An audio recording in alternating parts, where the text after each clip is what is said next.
हाँ जी, पिछली क्लास में हमने जो बात की थी स्ट्रक्चर वन की, स्ट्रक्चर टाइप वन सब्जेक्ट और वर्ब का था हमारा सेंटेंस, हमने फॉर्मेशन किया था जिसके 4 फॉर्मेट भी मैंने आपको बताए थे। सब्जेक्ट के प्लेस में हमने आई रखा है, यू रखा है, वी रखा है और दे रखा है, तो उनके अकॉर्डिंग हम सेंटेंस का फॉर्मेशन कर पा रहे हैं। तो इसी कैटेगरी के कुछ वर्ब हैं जिनको हम इंट्रांजिटिव वर्ब बोलते हैं। इनके बाद में ऑब्जेक्ट की नीड नहीं होती है सेंटेंस को कंप्लीट करने के लिए। कुछ एग्जांपल आपके लिए और हैं प्रैक्टिस के लिए, आप चाहें तो अपने सेंटेंस खुद फ्रेम कर सकते हैं। इसी क्रम में आपके पास लिखा है live, stand, sit, wait, rain, arrive, reach, come, roam, bark, rise, sleep, fly, crawl, fall, float, move, bloom, grow, etcetera. इस तरह की बहुत सारी वर्ब हैं जिनको आप यूज़ करके इस पैटर्न के सेंटेंसेस और फ्रेम कर सकते हैं, जिसमें आप सब्जेक्ट के प्लेस पे यहाँ हमने प्रोनाउन लिखा है, आप प्लूरल नाउन लिखकर भी उनको सेंटेंस फ्रेम कर सकते हैं। इसी क्रम में हम सेकंड पैटर्न पे आते हैं। सेकंड पैटर्न जो हमारा है वो सेकंड पैटर्न रहने वाला है सब्जेक्ट, वर्ब और ऑब्जेक्ट कैटेगरी का। हाँ जी, तो सेकंड पैटर्न हमारा है सब्जेक्ट, वर्ब एंड ऑब्जेक्ट। इसी क्रम में मैंने कुछ वर्ब लिखी हैं जो वर्ब आपको यहाँ सेंटेंसेस में दी गई हैं। हमने सेंटेंस फ्रेम किए हैं, पहले एक बार सेंटेंस को समझते हैं हम। I buy a new pen, I bring some fruits, I cheat him, I cook my food, I draw a picture, I dig a ditch, I eat an ice cream cone, I finish my job, I fix the matter, I get a new dress. तो जिस तरह से कल की class में पहले की class में हमने सीखा है कि सब्जेक्ट हम चेंज करके हमारे सेंटेंसेस को हम चेंज कर सकते हैं। सब्जेक्ट के प्लेस पे यहाँ हमने आई लिखा है, तो इस सब्जेक्ट के प्लेस पे जैसे हमने पहले लिखा था, जो कल की प्रैक्टिस में हमने किया था, उसी क्रम में हम सब्जेक्ट के प्लेस पे आई को रिप्लेस करके आप और अपने सेंटेंसेस फ्रेम कर सकते हैं। जैसे आई के प्लेस पे हम क्या लिख सकते हैं, वी लिख सकते हैं। वी भी प्लूरल प्रोनाउन है। इसके अलावा हम क्या लिख सकते हैं, यू लिख सकते हैं। क्लियर? इसके अलावा क्या लिख सकते हैं, दे लिख सकते हैं। ओके, अब यहाँ हमने लिखा है सब्जेक्ट आई, तो यहाँ आप चेंज कर सकते हैं। जब स्ट्रक्चर की हम बात कर रहे हैं तो आप देखेंगे कि आई हमारा सब्जेक्ट है।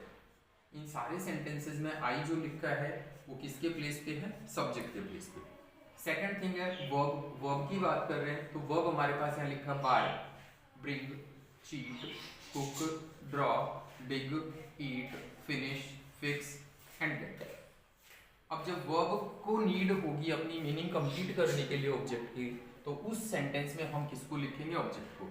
अब यहाँ आपने एक वर्ड लिखा, एक फ्रेज लिखा है, नाउन फ्रेज लिखा है, अ न्यू पैन, तो आप यहाँ अपना नया सेंटेंस फ्रेम कर सकते हैं, नए सेंटेंस क्रिएट कर सकते हैं। यहाँ हमने न्यू पेन लिखा है, इसके प्लेस पे आप बहुत सारी चीजें लिख सकते हैं जो आप करते हैं। आपने क्या लिखा है यहाँ पे, बैग लिख सकते हैं, बैग लिख सकते हैं, बुक लिख सकते हैं, anything that you buy from a market.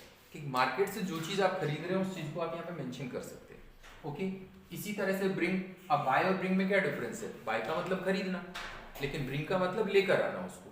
ठीक है, तो यहाँ हमने लिखा सम फ्रूट्स, तो यहाँ भी जिस तरह से ये नाउन हमने चेंज किया, वो नाउन आप यहाँ चेंज करके ले सेंटेंस फ्रेम कर सकते हैं। आई चीट हिम, अब यहाँ हिम लिखा है तो हिम यहाँ पे ऑब्जेक्टिव केस में तो है लेकिन प्रोनाउन है। अब यहाँ हम थिंग को नहीं लिख सकते, यहाँ किसी न किसी पर्सन को लिखा जाएगा। हिम के प्लेस पे आप किसी फीमेल के लिए यूज कर रहे हो तो हर लिख सकते हो। ठीक है ना, आप अपने आप को खुद को चीट कर रहे हो, आप अपने आप को खुद को चीट कर रहे हो, तो आप यहाँ पे एक रिफ्लेक्सिव प्रोनाउन आप यूज कर सकते हो जिसको हम बोलते हैं my self. I cheat my self, मैंने खुद को अपने आप को चीट किया, अपने आप को धोखा दिया। तो इस तरह से आप सेंटेंसेस में, जैसे यहाँ लिखा आई कुक फूड, किसी और चीज को आप जो कुक होने वाली है उनको आप कुक करेंगे तो वो यूज कर सकते हैं यहाँ पे। Next I draw a picture, तो यहाँ आप ऑब्जेक्ट जो आपको दिए गए हैं, यहाँ अ डिच, ठीक है ना, N ice cream cone, my job, the matter, a new dress, तो ये जो सारे जो पार्ट है वर्ब के बाद में, ये जो हमारी दी गई है क्या है, वर्ब है। स्टार्टिंग में हमने क्या लिखा, सब्जेक्ट लिखा है, इसके बाद आने वाला जो पार्ट है वो कौन सा पार्ट है, हमारा ऑब्जेक्ट का पार्ट है। क्लियर? तो ये छोटा सा एक एक्सरसाइज है आपके साथ में, आप इनको चेंज करें। यहाँ जैसे हम प्रोनाउन, तीन प्रोनाउन, हम एक प्रोनाउन की यहाँ बात कर ली, तीन प्रोनाउन की यहाँ बात कर ली। इसके अलावा अगर आप प्लूरल नाउन लिखना चाहते हो तो प्लूरल नाउन में आप क्या लिखेंगे, जैसे मैंने लिखा है यहाँ पे माई, students, my students. Clear? Your friends, your friends, their parents. तो इस तरह के जो प्लूरल नाउन आपके पास में है, प्लूरल नाउन है जो, उनको आप सब्जेक्टिव केस में लिखेंगे तो इस स्ट्रक्चर में बिना कोई चेंज किए। हाँ, ये बात अलग है कि कुछ जैसे मैंने लिखा आई कुक माई फूड, अब यहाँ जो ये प्रोनाउन है ये इस आई से जुड़ा हुआ है, तो इसको हम नेक्स्ट एक्सरसाइज में देखेंगे कि किस तरीके से हम इन प्रोनाउन को, जो इनके प्रोनाउन है इनके केस को हम यूज करते हैं। ओके, तो आपको प्रैक्टिस करना है, सेंटेंस फ्रेम करने हैं, और इसके साथ ही आपकी लर्निंग है वो बहुत इफेक्टिव रहने वाली है। आगे हम इसके बाद में नेक्स्ट स्ट्रक्चर की बात करने वाले हैं, कुछ बेसिक चीज़ें हैं जो हम इनके साथ करते जाएंगे। Thank you, have a nice day.